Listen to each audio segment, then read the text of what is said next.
Welcome to the Hunt Test Hobo Podcast, your place for truckside chats and insights into the retriever game.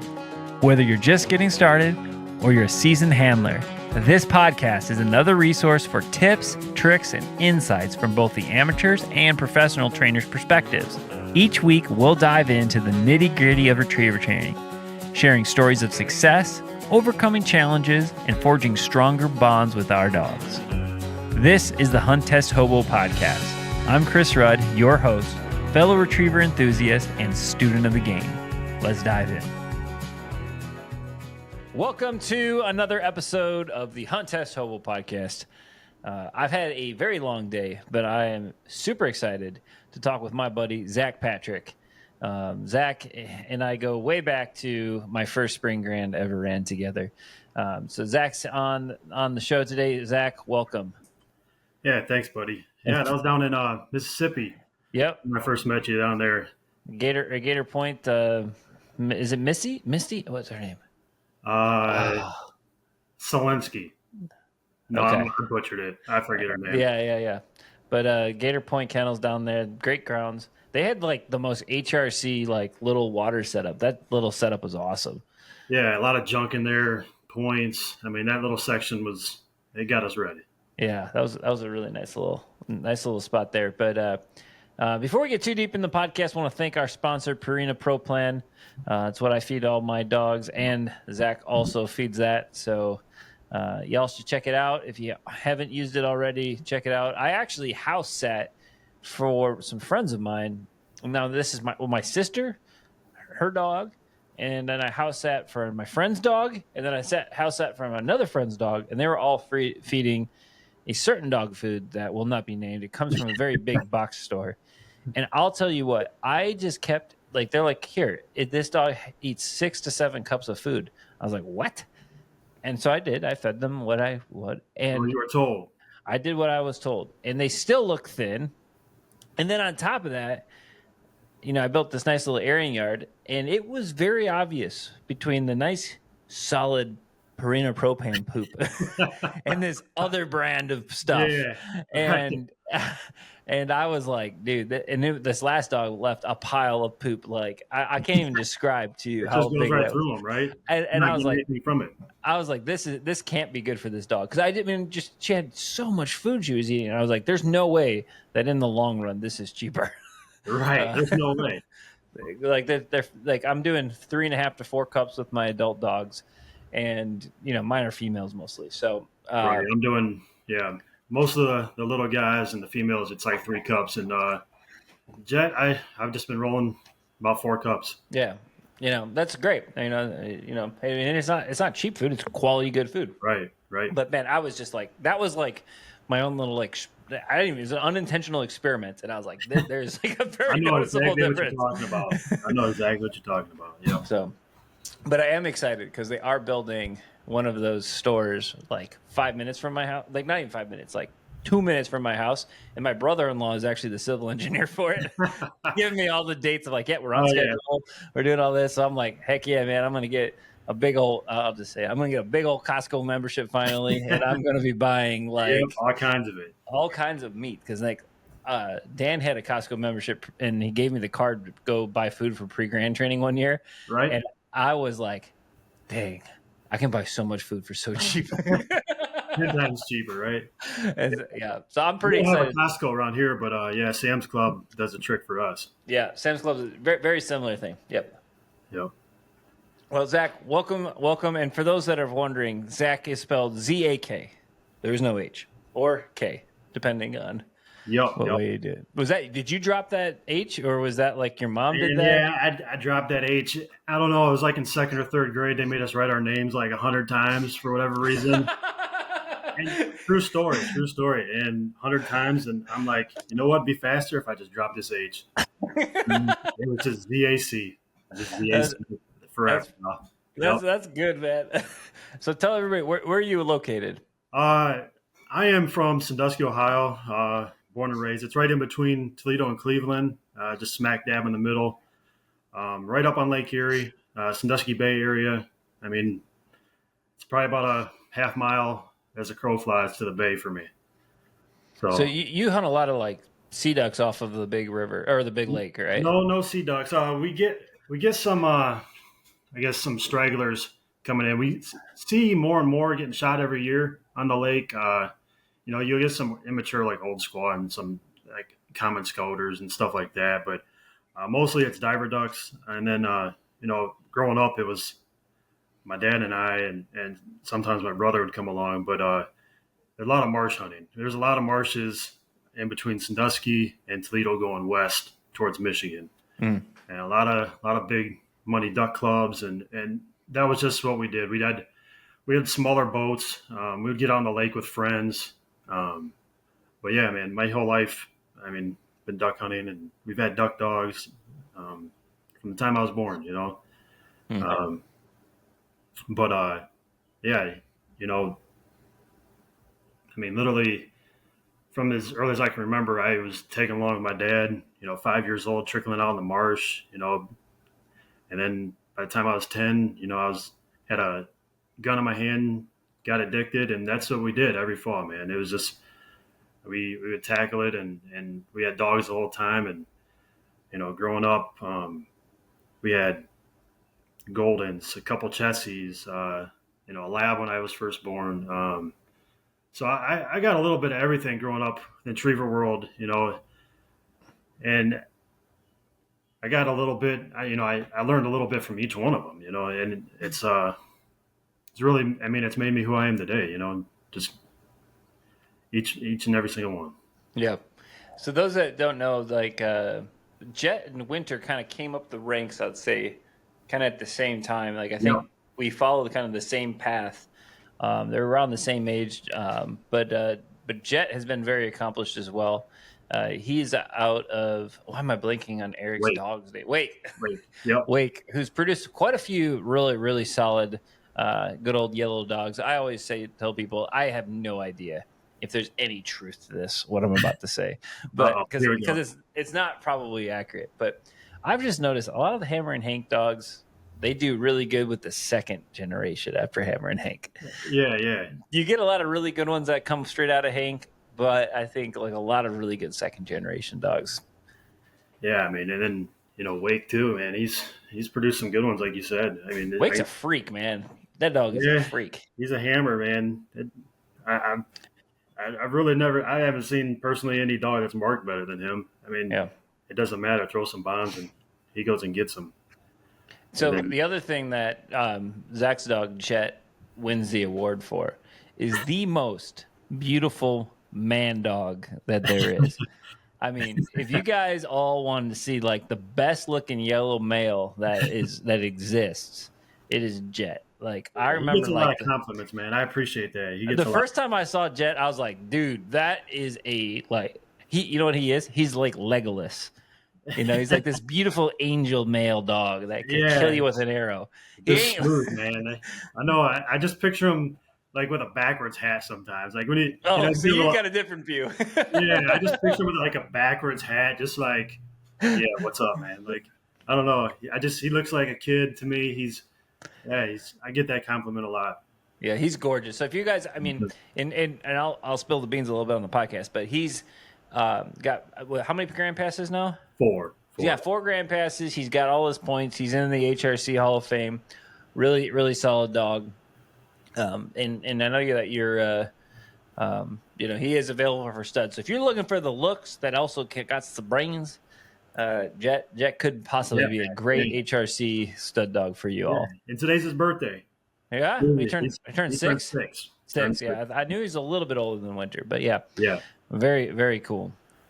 So, okay, let's back up. We're going to talk about Jett's journey a little bit, but so you got into it. Your dad taught you a lot. You hunted a lot. So how did you get into the actual HRC game? Well, my dad, when I was about 13, 14, it was our first Chessie Delta, and he got invited out to a club training day, and I tagged along with him. And, it was just started going to those events. I was the quiet kid in the back just watching. And so how old were you when you went to your first club? 13, 14 years old. It was back in 99, wow. 2000. That's cool. Is when, I started going with my dad. And, we just wanted good duck dogs, man. Something new. My dad, he worked a lot, and we wanted just a better dog. And we ended up putting an HR title. Well, he ended up putting an HR title on her, and then we had another Chessie out of Delta, and we put another HR title on her.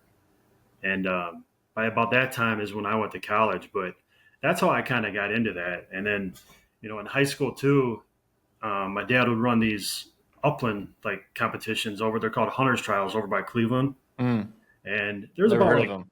like 5 or 6 different pheasant clubs that put on these competitions, and it wasn't for points or titles or anything. It was just, hey, let's go have some fun. They have judges first, second, third, and we'd go over there with our Chessies, and do okay, and that's when I guess I first started doing competitions with dogs. It was way back then, man. So that was 20 some years ago, but that's when I got my first taste.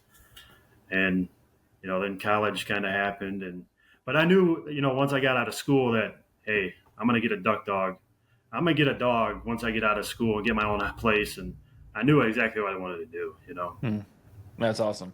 Oh, before I forget, so those are looking at it on YouTube, we have the same hat on, and that's the good old Abbey Farms hat, which that was not planned either. Yeah. No, it was not planned. I looked and I said, "Hey, look at that!" But I will admit, Jeremy always is wearing this, and I always think Jeremy looks so cool.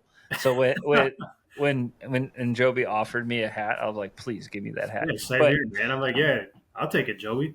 Yeah, but I need a new one, man. All right, so Joby, send me a new hat because mine's getting a little dirty, and I'm afraid the luck's gonna wear off if I wash this one. So I just rather save that for when I need the good luck. I'll bring this one back out. But hey, before we get into that, so you went to college. Where'd you go to college, and kind of what do you do? I went to BGSU Firelands, or not Firelands, main campus out there in Bowling Green, Ohio. I went to school to actually be a health and phys ed teacher. Okay. I'm not that now.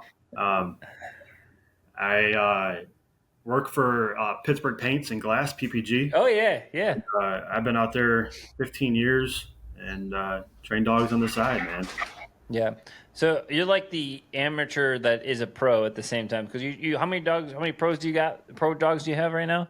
So I got quote unquote dogs that you're training as a pro. Yeah. So I got Jett and Chili. Chili's my little girl. She's 7 months old, up and comer. And then I have 4, I guess, client dogs. Oh, wow. You got more than I thought. I thought you had 1 or 2. So I had 2 until last Sunday and Monday, and I got 2 more. You got promoted to a 4-dog pro. Well, I was like, I'm not taking any more on before the Grand. So then after the Grand, I told them, hey, June. Well, then I was judging last weekend and running, so I'm like, I can't. There's no point in me taking them once I got back from Wisconsin. So then I was like, hey, Sunday, Monday, you can drop them off. So yeah, I got my hands full, man. It's a lot, but I asked for it. Yeah, it's fun. I don't have client dogs, but I train a couple dogs just for fun and that aren't mine, and I really enjoy just having that full life of dogs. It's really, really it consumes you, man. It takes someday I do want to charge for them though. That'd be nice. That'd be nice. Yeah, here. Yeah. Give me some money. I'll take some money. Yeah, hand it over. Yeah. But all right, so very cool. So you went to school, now you're doing the Pittsburgh paint stuff, which for those that don't know, that's some pretty darn good paint. I used to paint airplanes. I'll never forget. This is some stupid random story that probably nobody's gonna care about. But my dad and I rebuilt an airplane when I was in high school, and it was my grandfather's airplane. We towed it down from the UP, from Upper Peninsula of Michigan. We towed it down on a trailer, took the wings off and stuff, and then we took it. I probably am butchering this story because I was really little when this happened. Well, I wouldn't say I was really little. Yeah, I was really little when we brought the airplane down, but I'll never forget. He sat me in at that point. I must have been 14 or something because I was old enough I could touch the rudder pedals, and we were towing the airplane down from the Sandwich Airport to my parents' house, which probably was 5 miles. It wasn't terribly long, right. But we were using a chain, and if you just pulled it, the airplane would kind of just wander. Look, we'd taken the wings off of it, but it would just kind of wander out, wherever it was going to go. So my dad's like, well, we got to get this thing home. So he stuck me in the pilot seat with a rudder, and he put blocks on the rudder pedals. And for those that don't know, if you push the top of the airplane's rudder pedals, which controls the yaw of the airplane, that activates the brakes. So he put blocks on those so that I could put the brakes on. And if you push down on the right one, it turns the nose wheel to the right. And you push on the left pedal, it turns the nose wheel to the left. So you can steer it. So when I was like 14 or something, I'm sitting in the back of this thing, and it was like fall. I remember very specifically it was in the fall because there was folks raking their leaves, and the airplane is like behind the dad's truck, Yeah. Pulling it. And they're like, "Hey, look at the airplane!" And everybody looked up. They said, "No, on the road." And then I'm like, just like waving at them, like, "Hey!" So my job was to make sure the airplane stayed on the right lane and didn't like coast into the back of my dad's truck. So I put the brakes on. That is wild, man. Yeah. But the whole point of the story was talking about making a little bit of extra dough. The first job that I had that was like significant money is like when I was 14, my dad's like, "I will give you $1,000 if you will strip this airplane." Oh my. And so I was like, "No problem." But do you guys realize that $1,000? You're like, yeah, I'll do it. $1,000, man. This is game time. Because like I think he was going to get charged like $5,000 by the place that was going to do it. Oh yeah, absolutely. So I was like, "Yeah, I'll do it. I'll spend the summer doing it." Dude, that thing had 3 coats of paint on it. And they had and the airplanes have rivets, okay? And every rivet I had to go with a wire brush and wire brush the paint off of that because it would never penetrate enough. And I did it, and I got my $1,000. But I was like, there ain't no job that's worth $1,000. Like, this job is not worth $1,000. Like, this is the worst job in the world. But we painted it with Pittsburgh paint. That was the whole point of that story. Yeah. It turned out all right. It turned out all right. It was an airplane. I learned I soloed on my 16th birthday, got out of the airplane, and then didn't know how to drive that truck home. So I learned to fly. I've told that thing. How long did it take you to strip that? Oh, dude, it was all summer, man. Because it just I do the wing because we're doing it in like a 1-car garage. Right. Because we had our 2-car garage that the cars were in, and then we had a workshop. And so the airplane was in there, and the body was in there, but we took the wings home on a different day on the trailer, and those wings took forever. I mean, they're pretty good size. Right. Dude, my dad totally got a deal.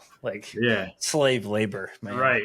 You got carpal tunnel now. Yeah. It was the worst. Yeah, I bet. But we painted it with Pittsburgh paint. I remember. There you go. Some good old, and then we did some other stuff that I'm not sure is it's legal, but they're not supposed to sell it like some of the other stuff we use. Oh, I'm sure. Super toxic stuff. But yeah. Anyway, my dad told me not to tell it. But that's like 20 years ago. So yeah. Statute of limitations. You're good, bro. All right, so that not anything dog related. So let's get back to the dogs. So you started hanging out with your dad. You graduated, and then tell me what happened after that. So after I got out of school and got a house, I bought a black female. Her name was Riley, and I'm like, man, let's go. So second she got home, we started getting after it, and Riley's actually Jett's mom. Oh, really? I didn't realize that. Yeah. That's cool. That's really cool. So you bred her in your house, the whole thing? That's awesome. Yep. So she's no longer with us. She passed away about 1.5 years ago or so. She was fairly young. She was only 9.5 years old. She had a massive brain tumor behind her eye, and it was just it was causing a lot of pain, and I elected not to have surgery just because it had been gruesome for her. And but for her, she was my first hunter retriever champion, my first master hunter. Easy to train, just so biddable, and I put those titles on her by the time she was 2.5, and I didn't. After that, it was more like, hey, I'm just duck hunting. I'm happy with that, and at the time, the grand and everything, a little bit of intimidation. You hear the stories, and I was just happy to have a really good duck dog too. And we had 2 litters with her. The first one, I sold all the puppies. The second one, this is kind of a cool story. It's meant to be. The second litter was to wake, and I was going to keep a yellow female, and it's black and yellow puppies. We ended up having 4 yellow males and 1 yellow female, and then 3 black females. So a good buddy, a local guy, called me and said, "Hey, do you have any yellow females left?" And I'm like, "You know what, Ferd? His nickname's Ferd." Yeah. I'm like, "You know what, Ferd? Hey, you can have the yellow female." And he's big into HRC. He owns Choke with 6-time grand dog. Yeah. No, I'm like, you can have the yellow female. I'll take yellow male. Well, I didn't even get first pick yellow male because I already told someone else they could have first pick yellow male. Yeah. So I ended up getting second pick yellow male out of my own litter. And out of the 4, I had 2 that I liked, you know. I don't know, maybe it was just eye contact or just more interaction, engagement with me. And I'm like, I don't care which one they pick, you know, I'll take the other one. Well, they ended up picking one of the 2 that I had set aside that I wanted, and then Jett was the other one. So Jett, you know, I guess it was just, you know, like I said, it was meant to be with him, and yeah, it's just pretty cool. Very cool. So what was training Jett like? Well, to this day, the easiest dog I've experienced and been around. I knew at an early age, you know, 7, 8 months old. I tell a lot of people, I can't tell how good these dogs are going to be until they start having to make some decisions on their own. You know, it's hard to tell even at 4, 5, 6 months. But once I get them on like the T field, I can start to tell where their brain's at. You know, and for him, he just flew through that stuff. I remember making a post on Instagram about him, like something about, you know, him being special or just he's a little different or something like that. I can't remember word for word, but it was just a breeze, man. He would mess up one time. I'd show him what I needed him to do, and he would just knock it out. And it was refreshing, man. It was nice. Very cool. As it got more complex, man, he took to it, and he just trusted me, and you know, he knows that we're a team. I mean, he knows we're in this together. You know, I depend on him, and you know, and he does it because he knows it makes me happy. I know deep down, you know. That's cool. Clark was on a podcast with Kenneth on the Gundog Nation podcast, and he was talking about that bond. Yeah. And how like he knows that a lot of the times those dogs are doing it for him versus just doing it because like they selfishly want to do it. And there's, you know, it's that mutual thing I think is really cool. Yeah. Just like, yeah, bond and whatever you want to call it. Yeah. There's a Mr. Bob always says the unspoken bond. It's just there. Yep. It's just there. Heard that a couple of times. Yep. Yeah. It's a good podcast if you guys all need to go over there. As he calls himself, Uncle Bob. Go listen to Uncle Bob, the Lone Duck Podcast. Good stuff. Right. So what flight were you in the HRC Grand? Whew. Jay. Maybe I should bring it up. I know Jay, you guys went through it. Jay. We started on a rocket pad, and I didn't get to run day 1. I was towards the end, like second to last, third to last. And man, John Potgetter and Tyler Wilson, they set up a test, man. It was a good one. You know, it was pretty much like 2 gimme marks and then go get it. Yeah. You know, it was, maybe was rocket pad land? I can't remember what it was. It was water. Okay. A little techie, you know, like blind, skirt by a point, angle, you know, out, drive another 30 yards. The tough memory bird was the middle bird, his first bird out. I don't know, man. It wasn't that intimidating, like looking at it, but then after watching 80 dogs, it was like, holy cow. I mean, there was just a lot.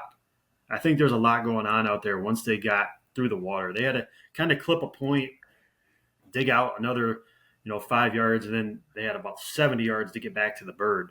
Mm-hmm. But everything was dragging them to the right. There was a couple of decoys that they had, like field decoys on the other side that kind of drug some dogs that direction. There was like these little tiny saplings and bushes that kind of cut them off to dig back to where the hunt area was. And then there was also like some other just bigger trees, and the grade kind of slid that way just slightly, not overwhelming, but I mean, I was probably out of our flight, probably 55 dogs handled on that mark. Yeah, there is something about bong, and that for those that are listening, the Grand is held at bong. I run at bong all the time. It's an hour and like 20 minutes from my house, and it's the story. Like you should Google it. Like the story of like Richard Bong and what he did as a test pilot in World War II. Like they built this entire basically it was an Air Force base that they built. During the cold, like coming up to the Cold War, and then they just never I don't think they ever actually finished it. So it's on this giant runway. I think they're posting bombers there or something. Like it's on Wikipedia. You can read it. Every time I go to Bong and I'm bored, I read the Wikipedia again just to remember. And they just abandoned this place, right? Yeah, they started it and then abandoned it. Yeah, they never finished it, and so but it's like the entire field is gravel. That's what people don't realize. The entire Bong is gravel with grass and shrubs coming through it, and the grass is like nothing. And unless you train there, there's just something different about the grass and the grading that people just they don't. It doesn't make logical sense. No, it was definitely different grass than anything I've trained in or seen. Really, I mean, it's not like normal field trial ground grass. No, or like that. Like it's not a hayfield. It's like gravel with big things of grass that stick through, and then little tiny things of grass that stick through, and then these random shrubs. Bushes. It's just chaotic. Is the best way I can say Bong is. Right. And if you got one of those flights that was really hard, I mean, you were in J. Now, granted, you guys didn't get past the first series, but we got through the first. Oh, okay, sorry. I misspoke. No, yeah. We had a hand on that big middle mark out there. Just like I said, 55 other dogs or so. I mean, just a tough mark. He trickled right, and I elected to put him on the bird just because I saw where there was like no man's land, and I watched no recovery. There wasn't. So I'm like, well, let's get this second, and we went to Prefert. Prefert was terrible from what I understand because of a lot of the grass the way it was set up. Is not like two of the marks the dog couldn't see where the bird fell. Right. I wasn't even mad about it. It's kind of weird. No, I'm not saying it in like like it was a terrible setup like that. I apologize if that's the way. It was just a little goofy, man. It wasn't terrible. It was just like the grade was going away from us. We had, some vision problems for the dogs. We could see them where they were landing, but there was a lot of guesswork going on because there was like a row of bushes about 12, 15 yards in front of us for the right-hand mark. And they kind of knew an area, but it was just like ship them. Yeah. Hope you stumble on it out there. Yeah. And plus the grass, like you said, it was just tall. It was tall. Yeah. It was hard. Yeah. It's a whole different ball game. But I don't know if you saw on Facebook, I posted and for the record, I wanted to say this on the podcast. Like, I have no problem with the Grand whatsoever. I would not change a single thing from what the Grand does. And I felt like maybe some people thought that I was like trying to diss the Grand with the post that I made about just the difference in the test series. Yeah. And that wasn't at all the point. My point was, I didn't get that at all from it. No, I thought it was cool stats, really. Yeah, it's just hey, because of luck of the draw, certain flights are more than likely going to hit a harder path through the Grand. It happens every year. It can't be helped. There's nothing that the Grand Committee can change. It's going to happen. What I think was unique about this year is because I ran the stats from 2024 and 2024's spring and fall, just on the flights. Like I didn't get into like crazy numbers or anything. And there's normally one or two really, ball busters or hard tests, right? In every Grand. Yeah. Most of the time, one flight will hit both of those. And it's just super unfortunate because because luck of the draw, they're normally spread out. But this year was very unique. Yes. In that you went Prefert, which had an average pass rate. See if I can't even pull it up right now. I want to say it was lower, like 65, 75. Yes. It was like between 60 and 65% per flight pass rate. Now, some folks were like, no, that's not the right number. What I was meaning by is you got twos or ones was a pass, whether you point it out or not. is a separate thing, because that does, like, pointing out does not mean that series would, like, you just got to choose what you're measuring on. Like, if you went out on 1s and 2 series, the dog was dropped for the 3rd series, but they quote unquote passed both flights, or sorry, both sites, right? Well, to have Prefer and Dive Bomb back to back really just skewed the Grand into kind of almost 2 camps. Like, you had 3 flights, which was I'm looking at it here, I, and J.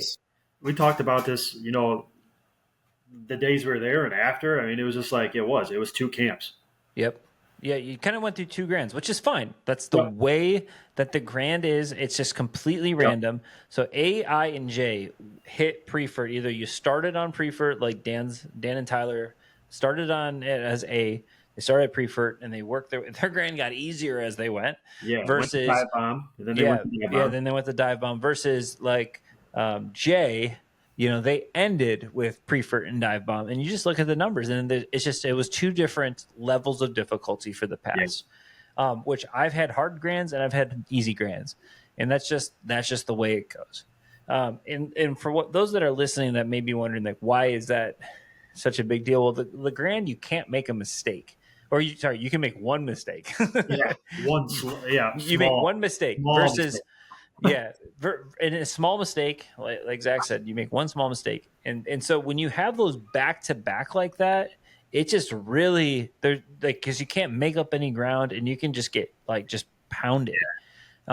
So anyway, I just I feel for you, man. I'm glad that I got to sit this one out.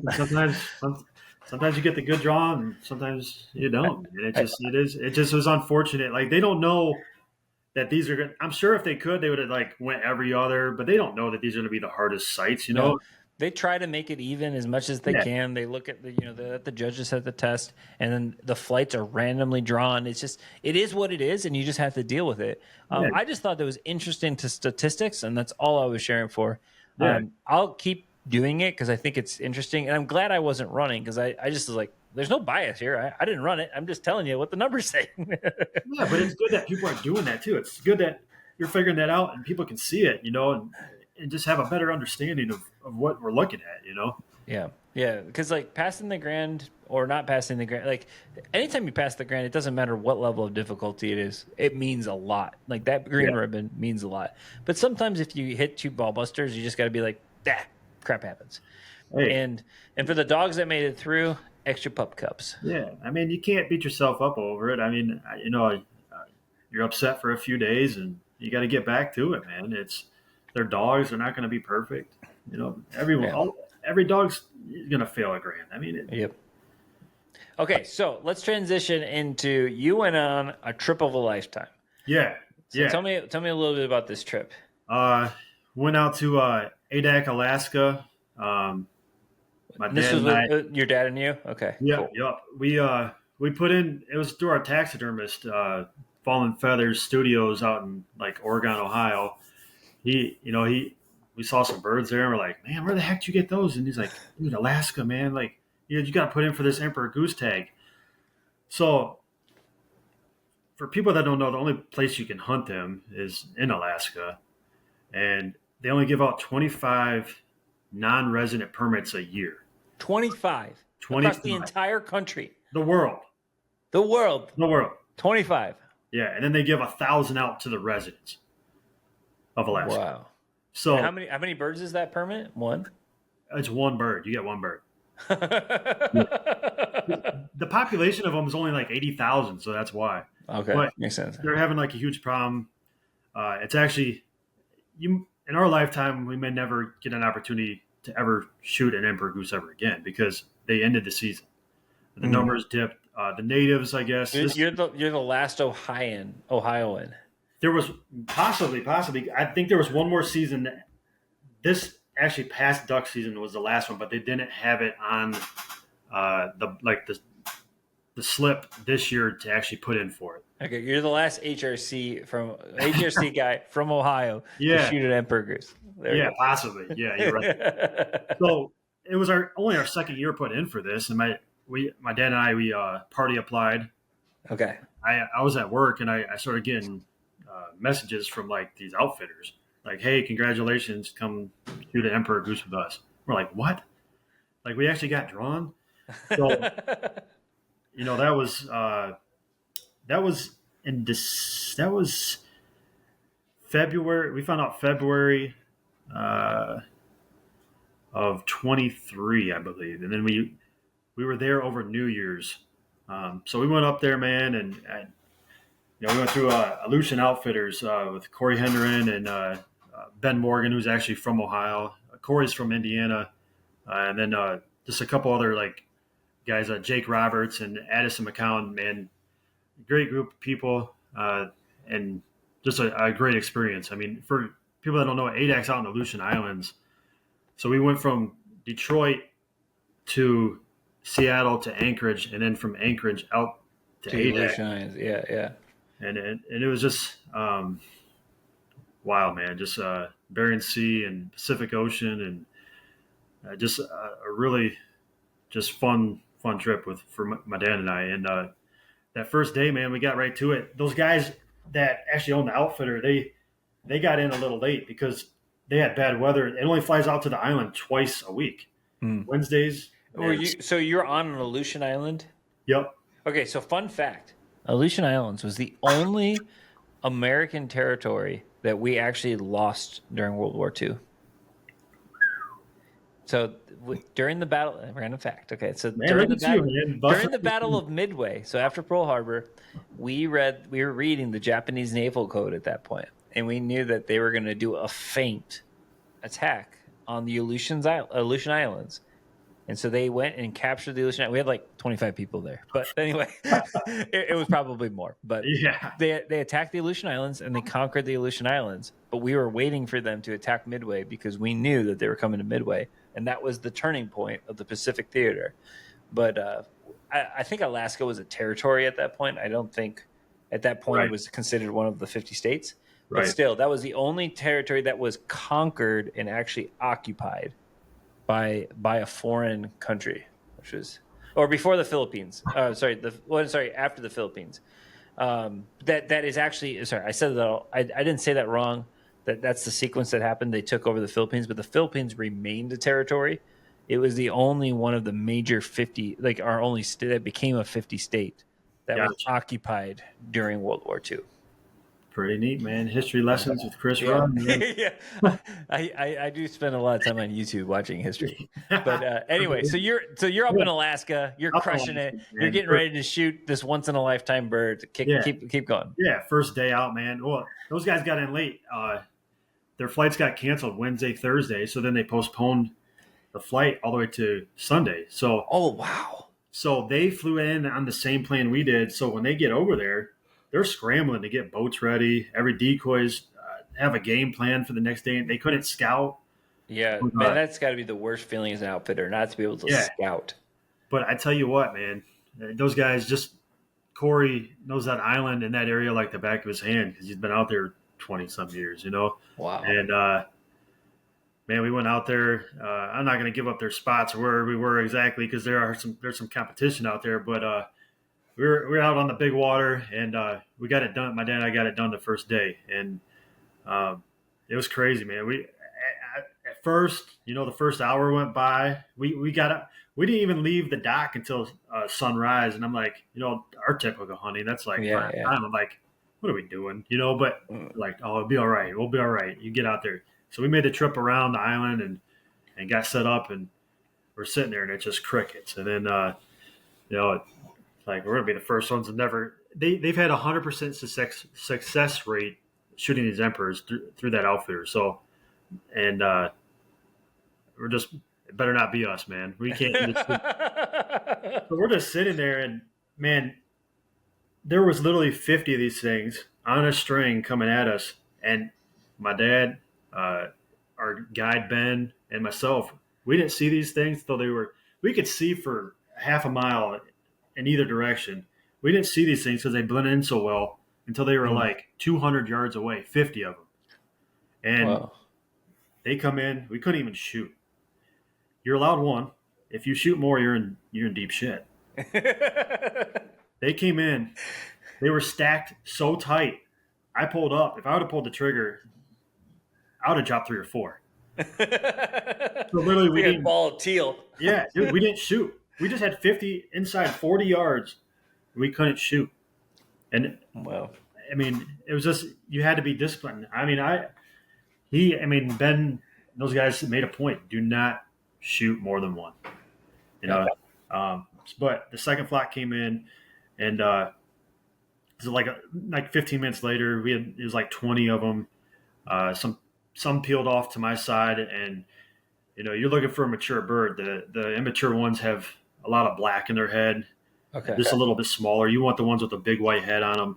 And I had 2 or 3 trickle off to my right, and was able to put a good shot on one, and my dad was able to put a good shot on another. So, wow.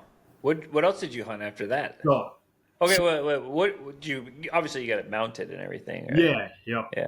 So while we were hunting the emperor geese, Corey and Jake and Addie, they went caribou hunting. So they literally went around the island looking for caribou and just blasted a caribou when we were goose hunting. Literally, that's what we ate. We ate it like 2 times the rest of the week.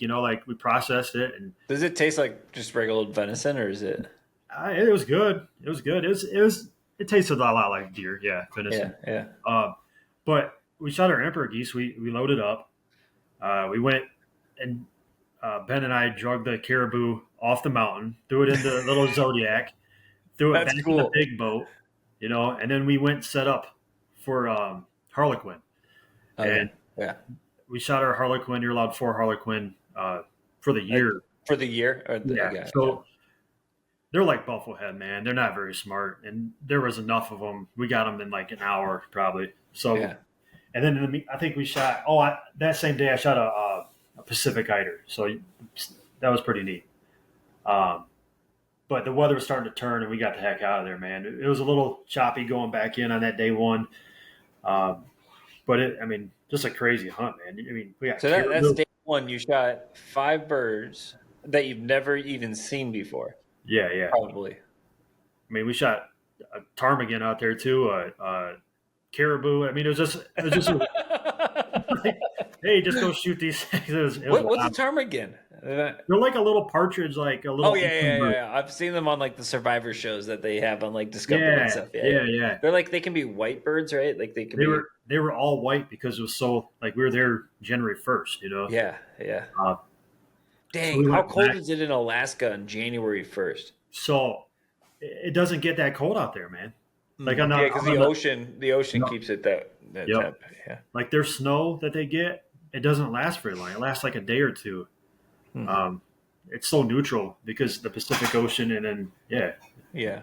My cousins live in Juneau, and I remember we'd go up there skiing, but I don't remember it ever being like, this is so cold.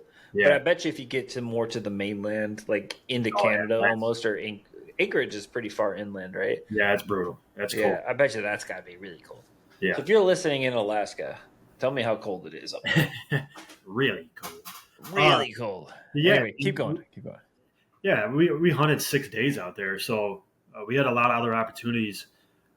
We shot Aleutian teal, which are just like green wing teal. Like they're just probably 20% bigger than our normal green wing teal that we have here, and they have a little bit different coloring, like on their wing patch, and a little white in their eyes and stuff.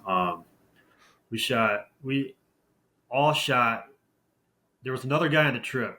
His name was Jason Timmons. He had a grand dog. Really? What are the chances? I think like Cody Springer trained it. Chris Aiken a year or two. But he has a grand dog, and it was us 3, my dad, and so 3 HRC guys in Alaska hanging out. Yeah, it was just random. So we had a lot to talk about. But he shot 2 stud Euros. I shot a Drake Euro. My dad shot a Drake Euro. Eurowidgeon, right? Yep, Eurowidgeon. Yeah. Just I shot a mallard out there. It probably was. Well, Juneau was probably plumbed out pretty good. Good. I think it was a first-year bird. It was a little rough looking, but it was a Drake. But yeah, there's just he's lost. He's lost. Yeah. Like I said, Pacific Eiders. We had a good time, man. There's that many ducks in January 1. They don't. That's crazy. A lot of them are resident birds, though. A lot of them don't leave. mean, a lot of those birds too come from Russia. We're so close to Russia. Yeah. You know?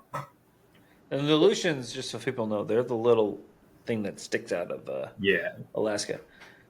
And a lot of those roads were done by my uncle's company. That's what he did. He did the blacktop on those roads, on those islands. Yeah, that's what he did. Went from Sandwich, Illinois to the Aleutian Islands to do that. And lives in Juneau. He probably got paid pretty well. I'm sure he did. Yeah. All I remember is catching king crab with him. Yeah. I took a picture to show and tell. Yeah. The king crab. Sweet. Very cool. So you kill a bunch of unique ducks there. That's pretty cool. Yeah, and we were fortunate. We actually had to stay an extra day because the wind is it's brutal out there. I mean, it was blowing like 30, 40 miles an hour the day we were supposed to leave, so they canceled our flight, and then we had to wait another day and fly out the next day. And if that one was going to get canceled, we weren't going to be able to leave till Wednesday. So work would have been real happy with me. But how do they? Yeah, you're like, hey guys, I'm stuck in Alaska. I am. Like, what do you want me to do? Yeah. That's like the one time I was like, as an employer, I'd be like, yeah, you're in Alaska, you're not getting out. Ain't nothing I can do, man. I could show you screenshots of all this, but I'm stuck. That's hilarious. But so, how many ducks total is that? Like, man, that's got to be a cool trip, man. We had chances. Like, we shot like just random bluebills. We had opportunity to shoot like your common scoters, but there's a lot of stuff that we have already shot. So it's like you don't want to ruin your opportunity or be on the decoys when something that you've never seen before. Coming in. So we all elected not to shoot like scoters, and the only time I think we shot like bluebills was when we had like a flock of 40 come in. Yeah, you're like, send it. Yeah. And there's not like a ton of birds there, man. You know, it's not like we're sitting there and it's just like there's no pressure. There's birds everywhere. Is there pressure there or no? Yeah. Because there are other outfitters that come to the island and do the same thing that they're doing. You know, and then residents from mainland Alaska come out there and freelance and rent vehicles, and it's hard to get around there. Like you can pack in, but I'd say probably 85% of the island, unless you're huffing it, you're not moving. Yeah, they're safe back there. Like it's too hard to get to them. You either got to take a boat and like pack in, or go to like a freshwater little marsh once you like dock your boat. Yeah, or you're hunting close to town in all the local marshes that you can get with like your normal F-150, you know? Yeah. Man, that's crazy. What was the craziest thing about Alaska that like kind of was like, you're like, I've like know Alaska is like the last frontier, but like, was there anything that like just blew your mind? It just didn't look real. Being from Flatland, Ohio, like it just looked something like out of a movie. Like I've been to Colorado, I've seen the Rockies, and you know, I've been out that direction and all over, but it looked made up. And the weather, the wind it was wild. I mean, we saw so much other stuff besides ducks and geese. You know, I mean, there was sea otters and sea lions and seals, and I mean, one time we had these sea lions. I mean, these things are huge. We were on the little Zodiac going back to the main boat after we shot the harlequins. And these things were only about 150 yards down from us. And I don't know what they got into, but it was a large like fight, like fish. Oh, okay. They were attacking these things and bloodied the water up so much. And we're like, here we are in this little tiny outboard, like get in this boat before one of these things tips us or something. But yeah, it's just a neat experience, man. Did you ever see any whales? Did you see any whales? No whales. You have to be out there, I would assume, to see it. Probably, I think it's certain times of year and stuff like that. But man, that's a trip of a lifetime, man. That's so cool. Yeah, a lot of fun, man. Something, you know, we haven't even got our birds back. Our taxidermist, it was they said 18 months, so 18 months will actually be next month. Can I ask you what your bill is for taxidermy? It was $25.50. Okay, that's not as bad as I thought it would be. Yeah, I'm getting 4 birds done. I think my dad's getting 3. Okay. So, man, that's cool. Where are you going to put them? What's your wife going to let you do? Well, I tease her. Like I'm gonna put it right above the headboard or in this emperor goose right above the fan. Like I got my man room, with all the taxidermy and everything, but I'm starting to run out of room, so it's like we'll put it above the TV in the living room. It's absolutely not. Yeah, So, yeah. We'll see. We'll see. Very cool. Well, I'm glad you got to share that story. Yeah. For those that have been listening, like we talked about doing this podcast as episode 4, if I remember right. This is going to be episode 4. We were going to talk about this on the Hunt Test Hobo podcast, but you had some family stuff going on, so we pushed it back, and then I was supposed to be before Drew, I think. Yeah. Drew was your replacement. Yeah. No, Drew is a good. I'm so glad that Drew got to share his story and stuff. But okay, so before we wrap up, who were kind of like the mentors that you had? They kind of got you on the right path for training for HRC and stuff. I mean, your dad obviously taught you some fundamentals. So, like my dad, but besides that, just being part of the Sandusky Bay HRC club, Sherry Fisher, Sean Sneeve, Trent Cleveland, Steve Eric. Oh yeah, I forgot Steve. You are connected to Steve, aren't you? Yeah. Eric Lingler. I'm just trying to think of some guys that Brian Wilker, just guys that I've been around and I've trained with a lot. Learned together and grew together and pinged and ponged ideas off each other. But, a lot of those guys like Trent and Steve, man, growing up, I've known Trent for, 25 years. Yeah. Just someone, I would look at and watch what he would be doing. And same with Steve. When Steve would come to wherever I was at, Hunt Test and stuff, I would just watch him. What's he doing? What's Trent doing? And you learn a lot by doing that. Yeah. How are they running this? And getting to talk to him. And Steve and Jane are such a good. Jeez, I didn't even know Winter was in here. She just scared the crap out of me. I was like, what the heck is going on? Yeah. I should have known. She just sneaks in. She just lays behind me all day at work. And every once in a while, she'll stretch and her tail will go. I'm like, whoa. Because I don't see it, but I see it. I see it in the camera. I'm like, yeah. So, but anyway, that was distracting. All those people, man. Yeah. They all had a little bit to do with where I'm at now. And Jett. In the end, Yeah, that's super cool. And you notice that these good amateurs, and I'll call you an amateur for this point. These amateurs come out of these little clusters of pros that really have chose to invest in the amateurs. I come from the Dan Erkey tree, and then Steve's got a lot of people who've turned pro. Jeremy and Eric and. You and all those folks kind of have come through that, and just such good people that decide to hey, I'm going to share the information that I know to help the others that are trying to figure this out and beating their heads. And I think it's a lot of because obviously they're good dudes, and then they've I've beat my head against this wall and how did you swim by or whatever. And I'm like, I see that guy, you're like, I gotta help him. Oh geez, you can't do that, right? Yeah. Well, you're gonna have to get out here next time.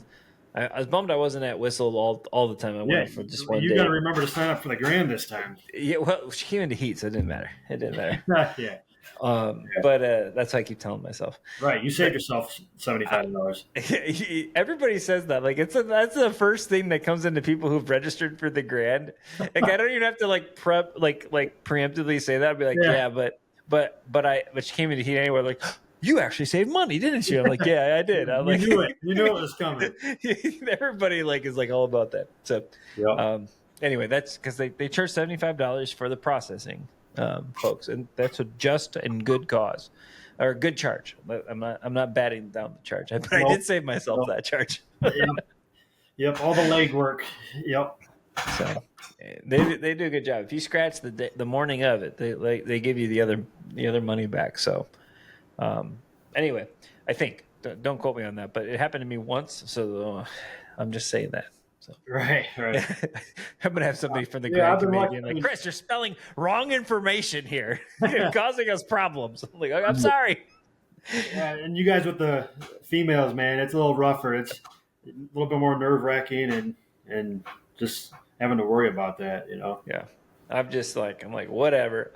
I don't mind if it really happens in a northern grand. But man, I tell you what, if I took a week off and I pre-grand trained in the south and I ran 2 days and then day 3 she came in to eat, I'd be like, shoot me. Just take me over there and shoot me right now. Burn a week's vacation. Oh my gosh, that's the worst. Like, I'm just like, ugh.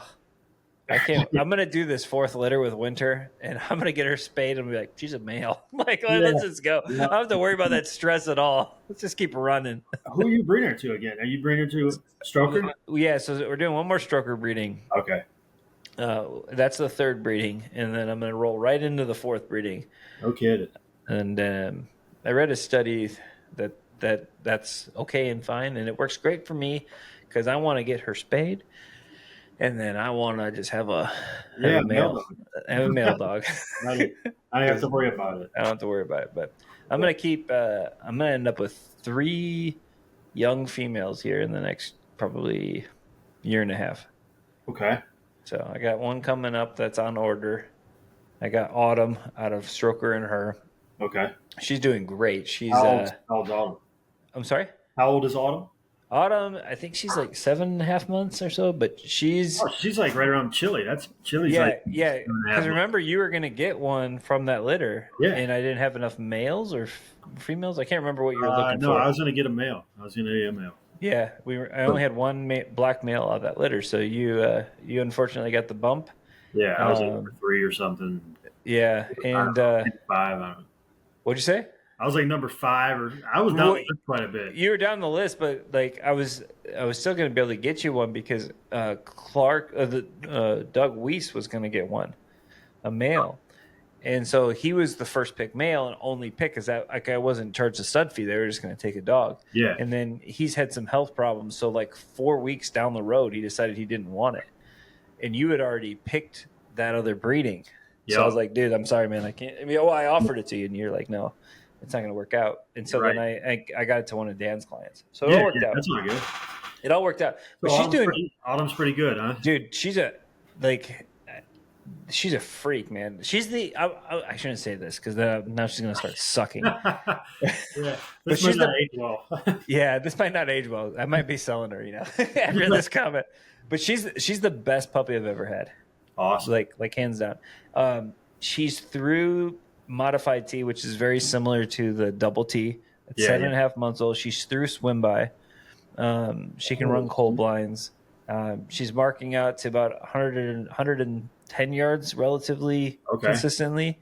I don't push them really far in distance, but I'm going to try to hit the Derby cycle pretty hard. I think. She has a birthday in like the end of October. So like for a northern guy like me, it doesn't get any better. I'll probably put her. She could run seasoned right now. I'm not, but I'm gonna run her in season in September or so, before the Grand, because I'm gonna try to get some points on Winter. Right. Winter will be so her due date is the 21st of July. Okay. We did the surgical to Stroker, so that's that date. So I'll get through that breeding, and then we'll have about a month and a half to get ready for the Grand, and then. Because it's about 4 weeks of weaning them, and then I can start training really hard. So I get about a month before the Grand, but I'm going to run a few finish tests with her just to get work into Hall of Fame points, and then I'll get the season title for good old good old Autumn. I call her the Upland Queen because she's never ran Upland, but she's a Fox Red, which I said I never would own, but. What'd you say? How's she on water? You got her. Oh, dude, she's a freak. Like she can't go fast enough, which is casting. She's awesome. Yeah. So don't do this, listeners. Okay. But one time, I was training with my good friend Josh. For those that are watching, Premier Sewer and Septic. He owns Premier Sewer and Septic, and we were training together. And he's got a younger dog, and we were throwing some marks for her, and it was over like at Sharon's. Like it's tech water. There's stuff everywhere, but I'm running everything square. Well, we throw a flasher, and she goes over 2 points. And this is when she was like, this was like the second week in water, but she's doing discipline casting on land. I haven't done swim by yet. And she gets stuck on the third point because the flasher turned, so it was just black. Yep. And she didn't see it. And I blew that whistle. She sat on the point and looked at me, and I went back and gave her it. She took like the most grand cast ever. Jumps in, angles out, and goes right to the bumper. I was like, dude, that's crazy. And Josh is like, we're never going to hear the end of this, Yeah. Like, you're going to be talking about this for years. Yeah. I mean, it was like, I went back, and like, it was like no hesitation, no hunt, just full commitment, dove into the water and swam like 30 yards and picked it up. And I was like, it's amazing. Like, she generalizes things so well, like doing the discipline, discipline cast on it. And for those that are listening, discipline casting is when the dog has a bumper in their mouth and they're not casting because of the reward of picking up the bird. They're just doing it because they have to. And she just did it. Like, and obviously that was to a mark, but like for a dog at that point, she was 6 months old. To cast off a point she was probably 65 yards out there and just went for it. It was gorgeous. Yeah. That's pretty impressive. And swim by was like day 3. She was discipline casting. She's like, oh, there's a white pole over there. He cast me to her. I'll swim to it. She's so intelligent. She doesn't run crazy hard. Like, she's not a fire breathing dragon, but that's what Stroker was. Stroker was very heavy. Yeah. You watched him a lot. He was in a couple of your flights. He's just very, great marker, but he's not going to get there in, 2.4 seconds. And for what we do, if your goal is the grand, you don't necessarily want a dog that's hot up there. You get yourself in trouble real quick, or, just stuff at the line gets you in trouble. You need a dog that's level headed, under control, and can generalize things. Yeah. And she gets there in a hurry. Like, that's what I'm saying. Like, in water, she can't get there fast enough. Like, she's like, I gotta get that bird. And on land, she runs hard to the bird, but she takes her to good old time coming back. But we'll see. Her brother Fang, Clark's dog that I did for the puppy series. Like, I trained him for the puppy series, and he's with Travis. Oh goodness, I'm blinking on his name. No, I can't remember his name. I think maybe it's Trevor. He's one of the best derby trainers there are right now. And he called Clark and said that he's doing really good. And he's like 15, 16 months old right now and doing really well. And, he'll start running derbies here pretty soon. I think 3 of them are running derbies from the first litter right now. That's impressive, man.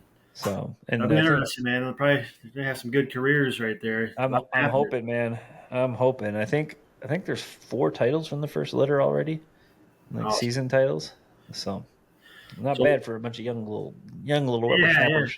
So your next puppy, you gonna name it Spring or something? No, I can't do an S name. That's too close to sit. Autumn. Yeah. I've been looking at Norwegian season names. I'm trying to find something that's not an S. There's no other season names that's not an S, and I'm not going to do sit and S. No, you can't do There's like spring, sit. You can't do that. And there's too many. I mean, there's a lot of summers out there. Summer is a little bit different than shit. You could probably get away with that, but like spring, no. I can't do spring. I don't know if I'm going to do another. That's my wife's deal. I named Winter because of Game of Thrones, and it's my favorite season. And there's a spy in this. I'm a big Star Wars nerd. In the books, there's a spy. His name was Winter. That I thought was really cool. She was like a killer, man. Yeah, that's perfect. Between Game of Thrones, she's a killer, man. She's the dog, man. Yeah, I think I even mentioned it to you down there the first time I met you when we were down there at Gator Point.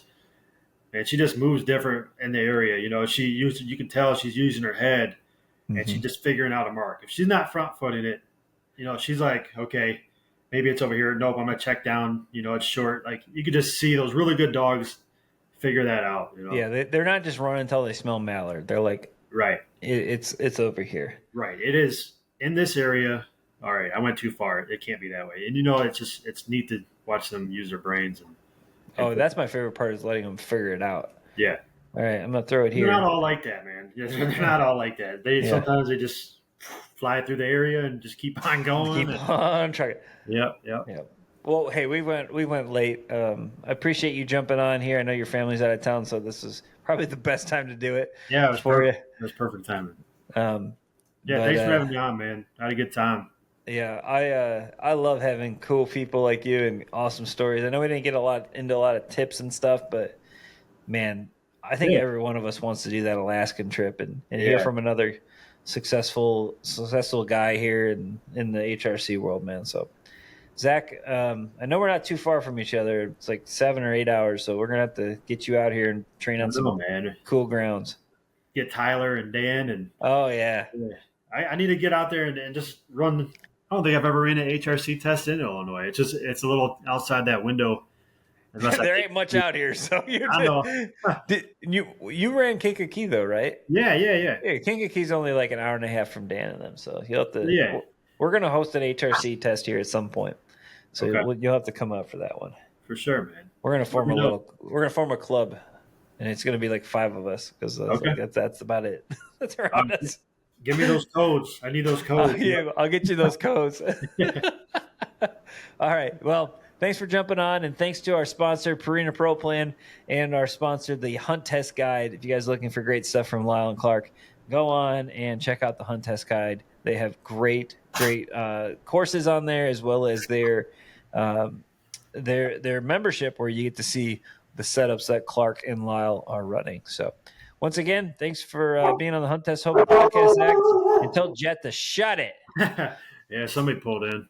Yeah. All right, man. Thanks. All right, Chris. Thanks, man. Had fun.